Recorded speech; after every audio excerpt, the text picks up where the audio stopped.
इस कार्यक्रम के प्रसारण पुण्यार्जक हैं श्री राजेंद्र प्रसाद जैन, श्रीमती ममता जैन, श्री प्रशांत जैन, श्रीमती दिव्या जैन, पारस जैन, श्री भरत जैन, श्रीमती सौम्या जैन एवं समस्त परिवार मुंबई। श्री वर्धमान स्वामी के लिए तो नमस्कार कर रहे हैं, किंतु श्री वर्धमानाय कहा। श्री का अर्थ क्या होता है? लक्ष्मी। श्री का अर्थ लक्ष्मी, और श्री से युक्त है वे वर्धमान स्वामी। तो लक्ष्मी का अर्थ क्या है? वैभव होता है, और वह वैभव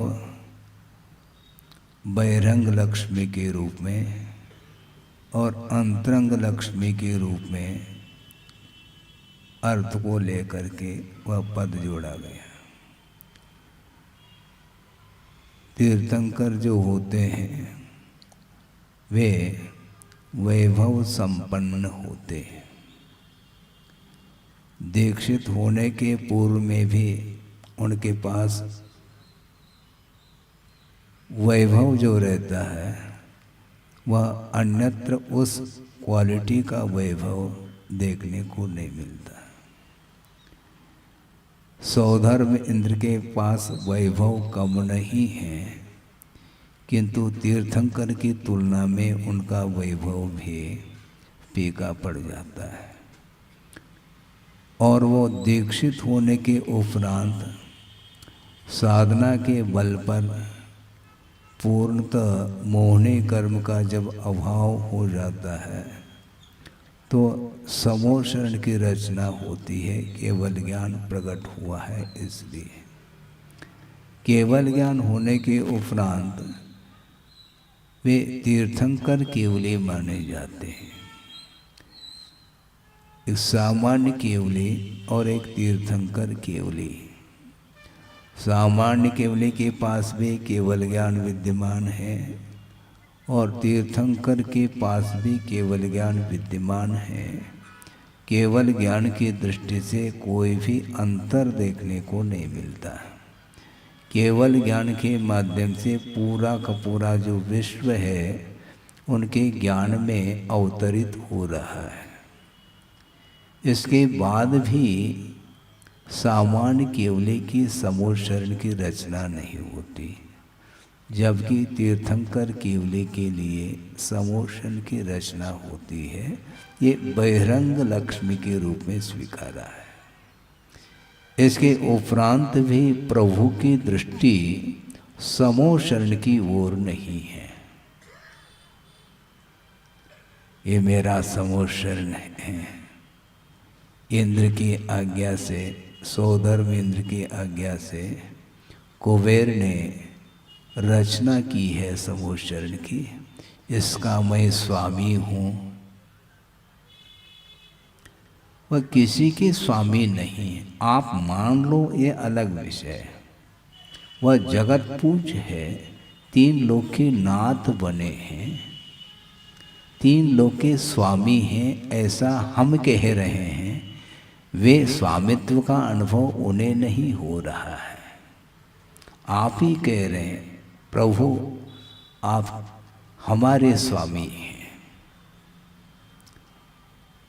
हमारे पालन करने वाले आप हैं, आपके द्वारा मेरा कल्याण होने वाला है, जगत का कल्याण होने वाला है। इसलिए तीन लोक के स्वामी आप हैं और समोशरण भी उन्हीं का है। इसके बावजूद भी उनकी दृष्टि में ये नहीं आ रहा है कि ये मेरा ये वैभव है, मैं इसका स्वामी हूँ। क्योंकि स्वामित्व भाव अपने आप में मोहनी कर्म के बिना संभव नहीं है। पर वस्तु के प्रति संबंध जोड़ने का जो भाव जागृत होता है वह मोहनी कर्म का कार्य माना है।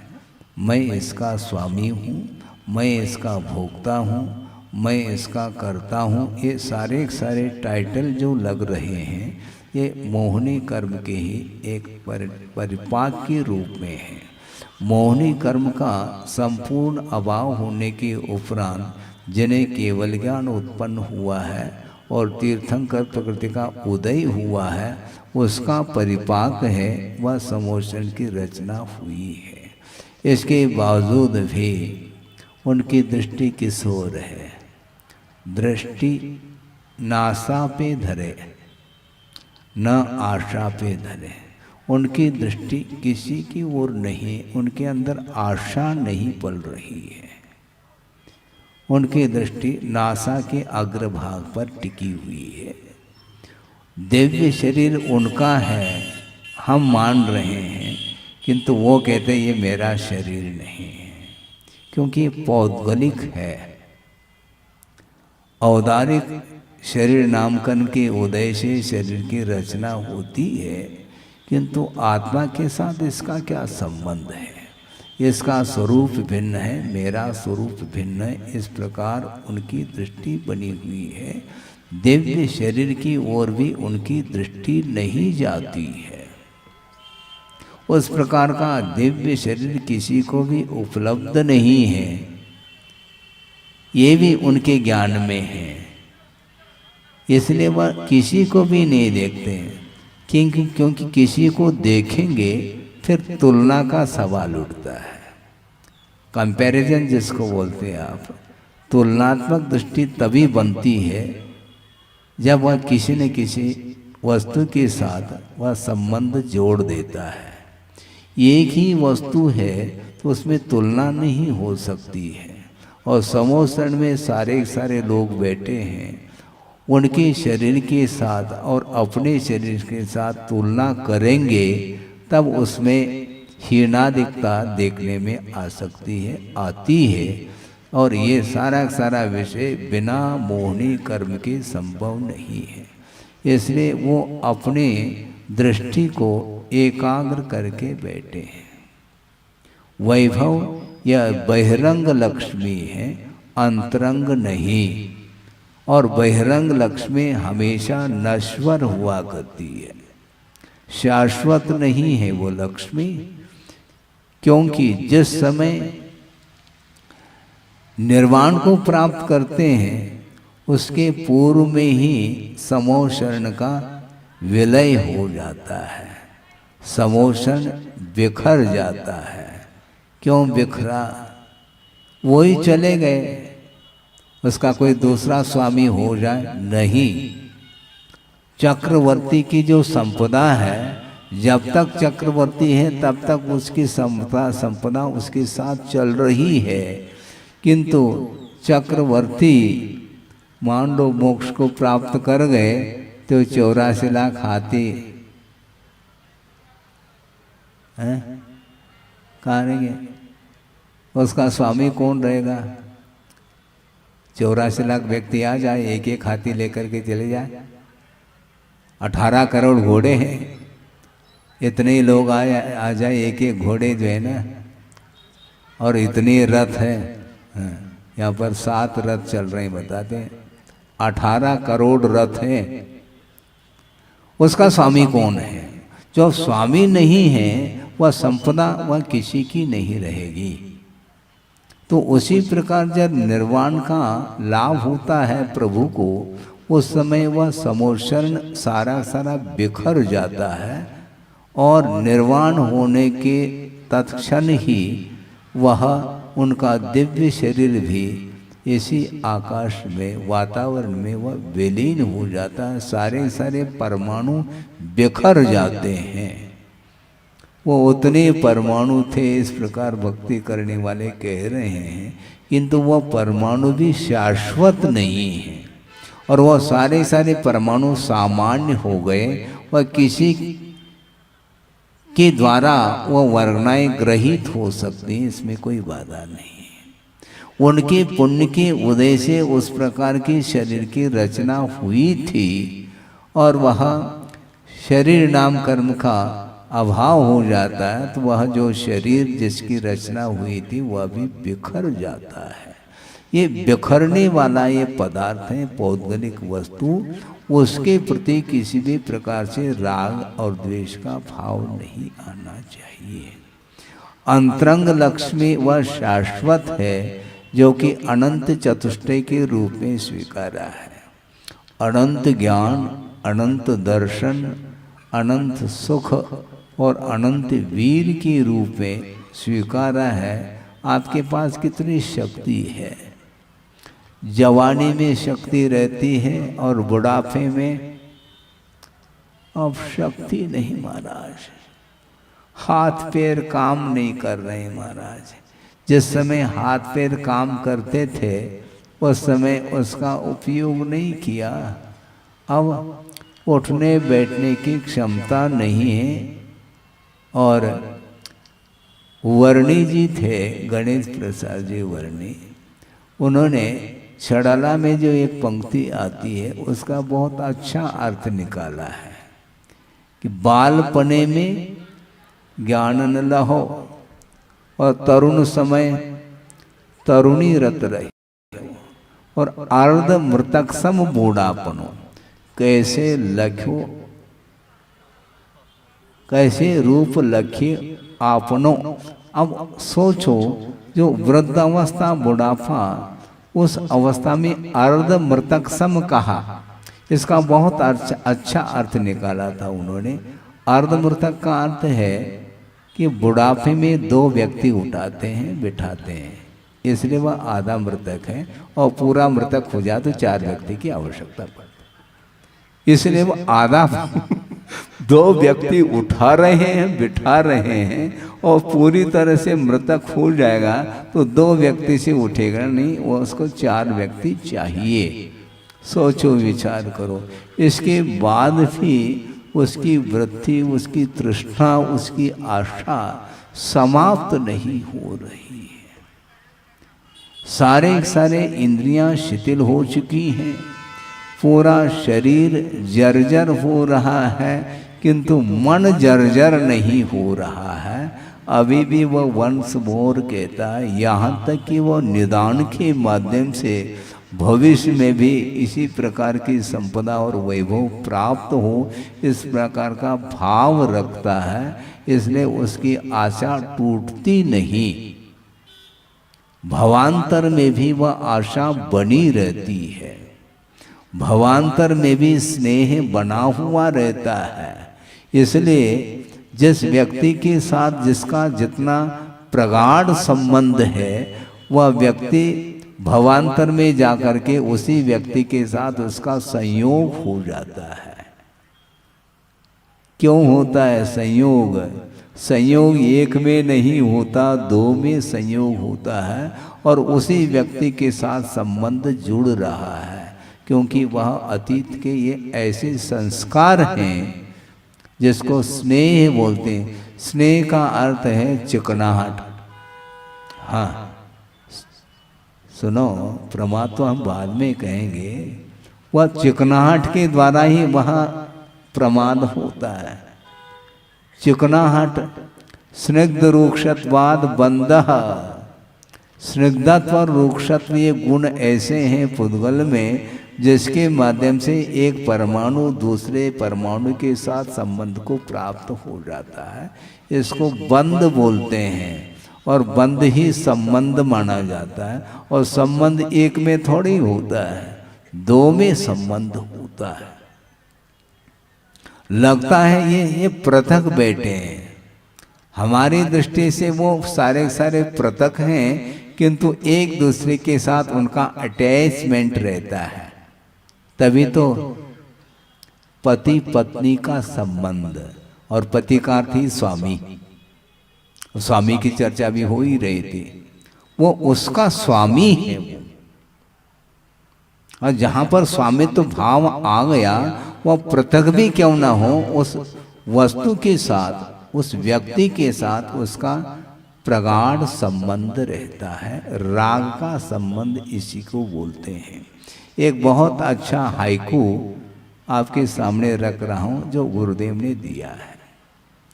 आपकी दृष्टि में क्रोध तो आ रहा है, क्रोध ठीक नहीं महाराज। महाराज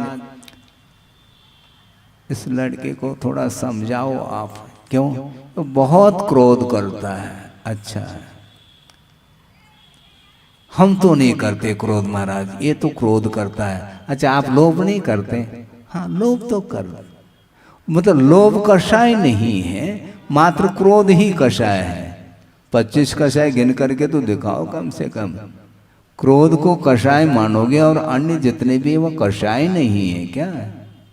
सबसे भयानक यदि कोई कषाय तो लोभ कषाय माना है। आप भी क्रोध के ऊपर विजय प्राप्त करते हैं, वह विजय नहीं माना जाएगा, लेकिन फिर भी आप क्रोध यदि करेंगे आपकी दुकान नहीं चलेगी। सारे जो ग्राहक हैं लौटते चले जाएंगे। ग्राहक न टूटे इसलिए आप क्रोध के ऊपर नियंत्रण रखते हैं, किंतु लोभ के ऊपर नियंत्रण नहीं आपका। हाँ, इसलिए आचार्य कहते हैं द्वेष जो है ये अपने आप में कषाय है, किंतु इससे भी भयानक कषाय लोभ है अथवा राग है, ऐसा कहा है। और हाइकू आपके सामने रख रहा हूं। द्वेष से राग विषैला होता है। द्वेष से राग विषैला होता जैसे शूल से फूल। शूल अर्थात कांटा होता है, कांटे से तो हर व्यक्ति बच रहा है क्योंकि वह कांटा द्वेष का प्रतीक है, किंतु फूल से बचो तब मानू मैं। फूल से कोई नहीं बचता, उसके प्रति राग है, इसलिए द्वेष से राग विषैला होता है, ऐसा कहा। भयानक है वो राग, वह भवांतर तक ले जाता है। द्वेष भी भवांतर तक चला जाता है। शत्रु और मित्र ये दोनों भवांतर तक ले जाते हैं, आत्मगत ही परिणाम है। इसलिए मात्र क्रोध ही कषाय है ऐसा नहीं, लोभ भी भयानक कषाय है जिसको राग बोलते हैं। इसलिए राग ठीक नहीं है। राग कम करो। कैसे करें महाराज? पुण्यार्जक बनो। हाँ बिल्कुल ठीक है, पुण्यार्जक बनो तो राग कम होगा। जो जितना आगे तक पहुंच जाता है बोली में, वह उतना ही राग को वह कम कर रहा है, ऐसा मैं मानता हूं। विषयों के प्रति जो राग था वह कम होता चला जा रहा है, बल्कि उसको धार्मिक क्षेत्र में उसका वह उपयोग कर रहा है। सदुपयोग इसी को बोलते हैं। धार्मिक क्षेत्र में यदि वित्त का उपयोग सदुपयोग नहीं करेंगे तो वह सारा वित्त विषयों में ही उपयोग में आता है, और उसके माध्यम से संसार और विकसित होता चला जाता है। संसार से ऊपर उठना चाहो तो जिन जिन वस्तुओं के माध्यम से संसार का निर्माण होता है, उन वस्तुओं से दूर रहने का जो पुरुषार्थ कर रहा है वही मुक्ति की ओर बढ़ रहा है। इसलिए राग विषैला, हाँ माने तो विषैला, नहीं तो बस वह धर्मानुराग नहीं। विषयानुराग जो है वह मोक्ष मार्ग में बाधक सिद्ध हो रहा है। धर्मानुराग वह बाधक नहीं, वह प्रमाद नहीं, किंतु वह प्रमोद है। प्रमाद में और प्रमोद में बड़ा अंतर है। हाँ लगभग एक से लग रहे हैं। प्रमाद और प्रमोद, माँ की जगह मोह कर दिया। प्रमाद जो है यह कषाय है और ये विषयानुराग की ओर ले जा रहा है, और प्रमोद भाव धर्म की ओर आपका भाव आ रहा है। जो गुणी है उस गुणी को देख करके मन प्रफुल्लित होना यह प्रमाद नहीं प्रमोद है, ऐसा कहा है। इसलिए आपके प्रति हमारा प्रमोद भाव है। महाराज हमारी ओर देखते नहीं, देखने से राग बढ़ता है और नहीं देखने से प्रमोद भाव बढ़ता है। क्योंकि राग के लिए ये सारे कारण हैं, इसलिए उस ओर देखो नहीं। यदि देखना है तो प्रमोद भाव की अपेक्षा से देखो। इसी को वात्सल्य के रूप में लिया जा सकता है। सामायिक में बैठते हैं श्रमण लोग, उस समय कोई प्रमोद भाव नहीं आता, न वहां पर प्रमाद पलता है न प्रमोद भाव पलता है। इन दोनों से ऊपर उठा हुआ रहता है वह साधक, तब कहीं जाकर के वो मोह का विनाश कर पाता है। मोह को समाप्त करना है तो बिल्कुल सारे इंद्रियों को समेट करके मन को कहाँ पर केंद्रित करना है, जहाँ पर मन नहीं लग रहा है वहाँ पर केंद्रित करना है। कहाँ पर मन लगता है? आपका तो मन लगा हुआ है, जहाँ पर लगाना वहाँ पर आप लगा रहे हैं, लगाने का पुरुषार्थ भी नहीं कर रहे, वहीं पर लग रहा है वो है, अनायास लगता है वो। और जहाँ पर नहीं लगता है वहाँ पर आयास अर्थात पुरुषार्थ की आवश्यकता पड़ती है। पंच परमेष्टि में मन आपका नहीं लग रहा है तो इसलिए स्पष्ट है, उसको छोड़ करके फिर पंचेंद्र के विषय आ गए। वो भी 5 हैं और ये भी 5 हैं, और ये इष्ट है वो अनिष्ट है। समस्या ये है, पंचेंद्र के विषय कभी भी इष्ट नहीं हो सकते। जिसको पंचेंद्र के विषय इष्ट लग रहे हैं तो वह उसकी दृष्टि परमेष्टि से हट जाती है। महाराज फिर हम वही करते रहे क्या आप जैसे कर रहे हैं, तो आप और क्या करना चाहो? संसारी प्राणी जो भी कार्य कर रहा है वो रुचिवत कर रहा है, विधिवत करना चाहिए। क्या विधिवत अर्थात आगम में जैसा लिखा है उसके अनुरूप हम क्रियाओं को बनाएंगे तो निश्चित रूप से विकास हुए बिना रह नहीं सकता। यह विश्वास का विषय है। चाहने से कोई भी वस्तु हासिल नहीं होती, पुरुषार्थ के द्वारा। मुझे मोक्ष मिल जाए, ये केवल भावना रखने मात्र से मुक्ति मिल जाएगी, तो फिर ऐसी स्थिति में वस्त्र उतारने की कोई आवश्यकता नहीं। मुझे मिल जाए तो मिल जाए, तो हवेली में ही मुक्त हो जाएगा वो। ये सब क्या है? चाहने से नहीं, चाहो नहीं, पुरुषार्थ करो। लौकिक क्षेत्र में भी पुरुषार्थ की आवश्यकता है और परमार्थ क्षेत्र में भी पुरुषार्थ की ही आवश्यकता है। महाराज राग को हम कैसे छोड़ें? आप थोड़ा सा मार्गदर्शन करो। अच्छा, राग को कैसे छोड़ें? जैसे द्वेष को छोड़ते हैं। धूप में तेजी आ गई, बिना कहे छाव में बैठ जाएंगे। किसने कहा आपको छाव में जाने के लिए? क्योंकि धूप अच्छी नहीं लग रही। इन्हें आपके लिए अनिष्टकारी कोई वस्तु का समागम हो जाता है तो तुरंत आप बिना किसी के कहे स्वयं पुरुषार्थ करके छाव में बैठ जाते हैं। वहां पर भावना को प्रमुखता नहीं देते, पुरुषार्थ करके छाव में बैठते हैं। हो रहा है कि नहीं पुरुषार्थ? तो द्वेष से बचने के लिए तो पुरुषार्थ कर रहा है, राग से बचने के लिए कहा जा रहा है। और जो वस्तु आपके लिए इष्टकारी है वह भी तात्कालिक व इष्टकारी हो सकती है, कालांतर में वही वस्तु आपके लिए अनिष्टकारी होगी। धूप आपको अभी अच्छी लग रही है, जेठ के महीने में छांव में बैठने के उपरांत भी आंच आ रही है, कांच में से, उस आंच से भी बचना चाहते हैं, लू लपट से बचना चाहते हैं, छाया में रहने के उपरांत भी और अंदर चले जाते हैं। वहां पर भी यदि गर्मी होती है तो फिर देख लो एसी, कूलर, ये राग की सामग्री है। और द्वेष की क्या सामग्री? लू लपट। तो उससे तो वो बच रहा है और पूछता है कि महाराज राग से कैसे बचें? जैसे द्वेष से बचते हैं वैसे राग से बचो ना। क्या दिक्कत हो रही है आपको? बचना तो आपको है। द्वेष से बचने के लिए किसने आपको उपदेश दिया? ऑटोमेटिक बच जाते हैं आप। राग से बचना मुश्किल है। इसलिए द्वेष से राग विषैला होता, जैसे शूल से फूल कहा। क्या चिंतन देखो गुरुदेव का है।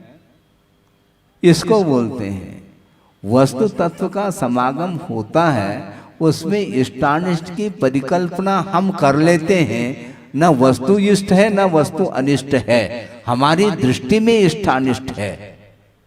और इष्टानिष्ट की परिकल्पना जिस समय होती है उस समय धर्म ध्यान समाप्त होता है।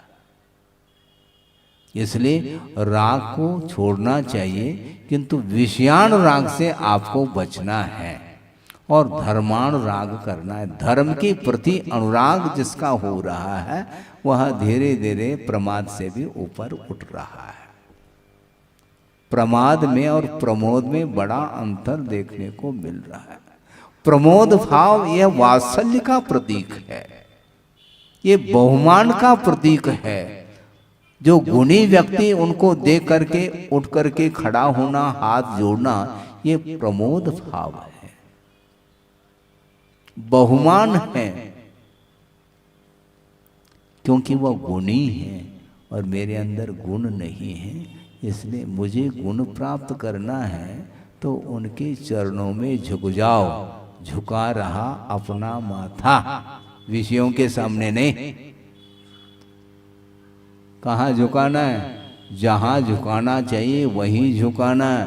अन्यत्र यदि झुकोगे तो फिर कोई उठाने वाला नहीं। फिर स्वयं झुक गया और स्वयं उठे, उठाने के लिए दूसरे के लिए सहारा दे चाहता है, झुके क्यों? कहाँ झुकना चाहिए? सच्चे देवगुरु शास्त्र के चरणों में झुकोगे तो आपको गुण प्राप्त होंगे। अब क्या प्राप्त करने के लिए आए हैं? हमारा हम सोच करके आते हैं, ये भी ज्ञात नहीं है आपको मुझे प्राप्त करना क्या है। और यहाँ पर आकर के सभा में बैठ करके भी वही विषय ही यदि मान लो आपको याद आ रहे हैं तो आपका लक्ष्य तो वही रहा। हाँ? भावियम न भावे में, एक प्रतिक्रमण में पाठ आता है, पाक्षिक प्रतिक्रमण में, भावियम न भावे में और अभावियम भावे में। जिसकी भावना नहीं की है उसकी भावना करता हूं और जिसकी भावना की है उसकी भावना नहीं करता हूं, ये कहा। अभी तक किसकी भावना की? विषयों की आकांक्षा बनी है, इसलिए उसकी इच्छा नहीं करता हूं। और अभी तक जो है धर्म, अभी तक अपने धर्म जीवन में धर्म नहीं आया था, उसको मैं प्राप्त करता हूं, उसकी भावना करता हूं। भावियम न भावे में, अभाव्यम भावे में। बहुत छोटे छोटे शब्द हैं, लेकिन कितना अर्थ, गंभीर अर्थ इसमें भरा हुआ है। विषयों की आकांक्षा करता हुआ संसारी प्राणी को अनंत काल व्यतीत हुआ, अभी भी वह इससे ऊब नहीं रहा है। इसलिए गुरुदेव का ये कहना है कि धर्मानुराग करो, लेकिन ध्यान रखना कभी भी वह धर्मानुराग विषयानुराग के रूप में परिवर्तित हो सकता है। इसलिए सावधानी के साथ, जैसे आप करंट है क्या नहीं इसका टेस्ट करते हैं, सावधानी के साथ है, उसी प्रकार हम प्रमोद भाव रखेंगे, धर्मानुराग रखेंगे, किंतु अपनी सुरक्षा के साथ। ऐसा न हो कि उसका विषयानुराग का प्रभाव वह लू लपट इधर लग न जाए, इसका हमें भी ध्यान रखना है। हाँ, अपनी सुरक्षा के बिना दूसरे की सुरक्षा नहीं की जा सकती है। इसलिए बहुत ये जोखिम है, बहुत रिस्क है। हाँ, मुस्कान बहुत अच्छा लगता है, लेकिन मुस्कान देते देते यदि मान लो सामने वाले का रिफ्लेक्शन, उसका प्रभाव यदि इधर वापस आ रहा है तो उससे बचना तो है। बल्कि ये कहा गुरुदेव ने, वर्तमान में दीर्घ सहनन का अभाव होने के कारण श्रवण को आपके बीच में बैठना पड़ रहा है। हाँ, ये कमजोरी है, सहनन का अभाव है। और दीर्घ सहनन यदि मिल जाए तो बस सुदूर चला जाएगा। एकाकी हो करके वह साधना करता है, वहाँ पर कोई आ ही नहीं सकता। बदल बदल करके बिल्कुल एकांत में जा करके वह साधना करते हैं। ये क्षति एकांत संवासम, ये पूजपा स्वामी ने कहा। और जिसको भीड़ ही पसंद है तो ओम शांति है, वहां पर क्या है?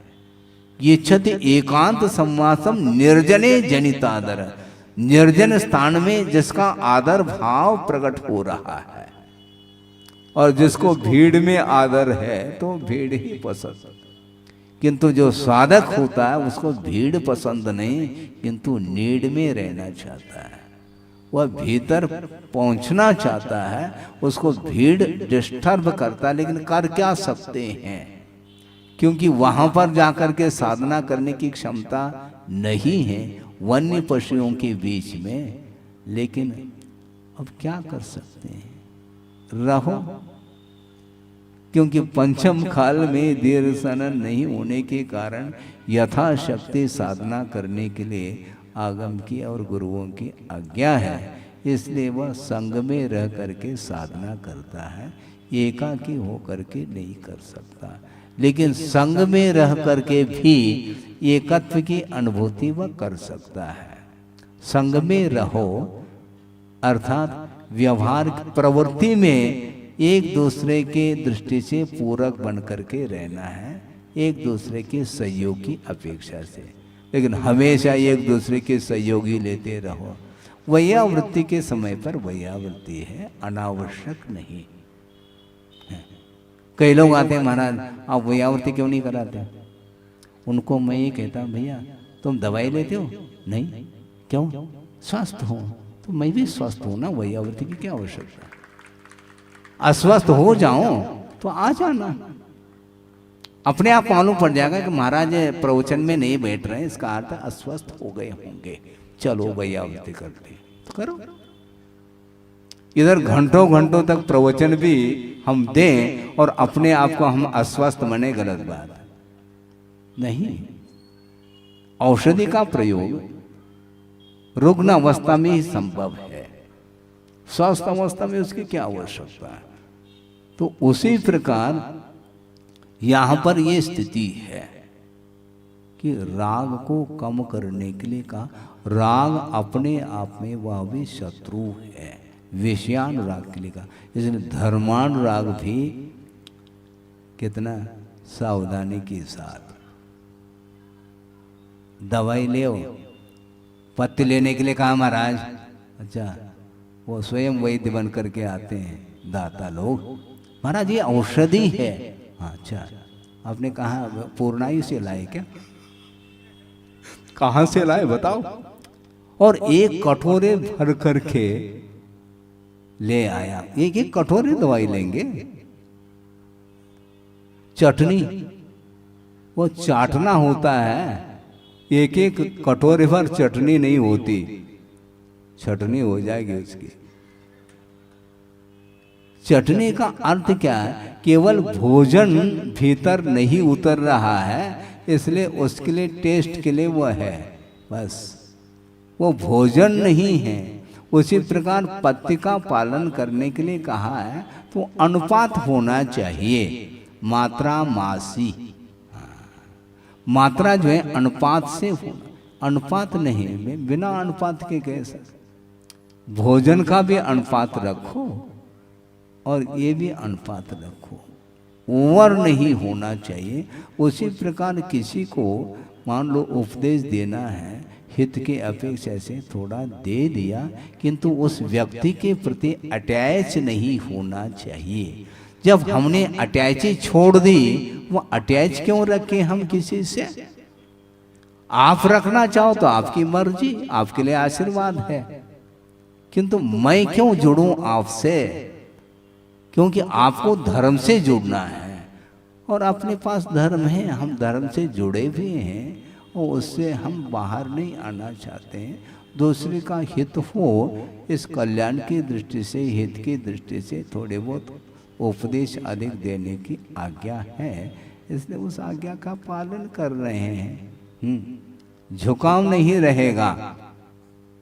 आपका झुकाव धर्म की ओर हो तो मेरा झुकाव आपकी ओर कोई आवश्यकता नहीं, काय की आवश्यकता है। आप संभल गए तो ठीक है, आपको संभलना नहीं है तो मैं संभाल के लिए चले जाऊं और स्लिप हो जाए तो भारी समस्या है? कदम उस ओर रखेंगे तो वहां पर तो स्लिप है। इसीलिए ये बहुत कठिन होता है। जो कठिन होता है उसको ज्यादा अंक मिलते हैं। कंपल्सरी मान लो 4 क्वेश्चन है और अब कितने भी कठिन हो आपको लिखना ही पड़ेगा। बहुत कठिन है। कठिन है तो 365 दिन भी तो पढ़ाया गया, अभी भी कठिन कह रहे हैं। और कुछ लोग सालों हो गए उसी कक्षा में बैठे, वो आगे की कक्षा है ही नहीं, समाप्त हो गई वो कक्षा, जबकि और भी कक्षाएं हैं लेकिन वो नहीं बैठ रहा है।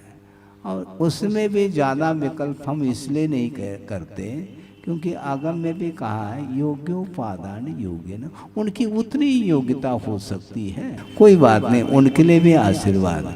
लेकिन उसी कक्षा में बैठो इसके लिए आशीर्वाद नहीं दे रहे हैं। यदि शक्ति है तो बढ़े, नहीं है कोई विकल्प नहीं करते हुए वह यथाशक्ति व्रतों का पालन करने के लिए कहा गया है। इसलिए कोई अनुवृत्ति होता है, अनुवृत्ति में भी कोई दूसरी प्रतिमाधारी आदि आदि बहुत सारे उसी कक्षाएं हैं। 11वीं प्रतिमा तक वह पंचम गुणस्थानवर्ती ही माना जाता है, किंतु उसके स्तर बढ़ जाते हैं। कक्षा 1 होकर के भी गुणस्थान की अपेक्षा से उसमें स्तर बढ़ता चला जाता है, क्वालिटी बढ़ती जाती है। हाँ, A class, B class, C class, ये क्लास क्या है? ये A क्लास वाला चाहिए हमें, तो बिल्कुल ही यूनिक A1 है वो। तो उसी प्रकार यहाँ पर भी है कि धर्म की साधना आराधना करने के लिए भिन्न भिन्न साधन होते हैं। उन साधनों का सदुपयोग करते हुए जाएंगे, निश्चित रूप से उसके माध्यम से पुण्य संचित होता चला जाता है। और पुण्य संचित होगा तो भविष्य में जो कुछ भी साधना करने के लिए सामग्री की आवश्यकता पड़ती है वो पुण्य के माध्यम से आपको मिलता चला जाएगा। और विशिष्ट सामग्री जब प्राप्त कर लेते हैं उसका यदि सदुपयोग करेंगे तो वह आपके मुक्ति के लिए वह कारण बन सकता है, नहीं हो तो नहीं बनेगा। हो इस पवित्र भावना के साथ अहिंसा परमो धर्म की जय। बोधि समाधि परिणाम शुद्धि स्वात्मोपलब्धि शिव शोक सिद्धि चिंतामणिम चिंतित वस्तुदाने वामंद मानस्य ममास्तु। परम पूजाचार्य गुरुवर श्री विद्यासागर जी महाराज की जय। इस कार्यक्रम के प्रसारण पुण्यार्चक श्री राजेंद्र प्रसाद जैन, श्रीमती ममता जैन, श्री प्रशांत जैन, श्रीमती दिव्या जैन, पारस जैन, श्री भरत जैन, श्रीमती सौम्या जैन एवं समस्त परिवार मुंबई।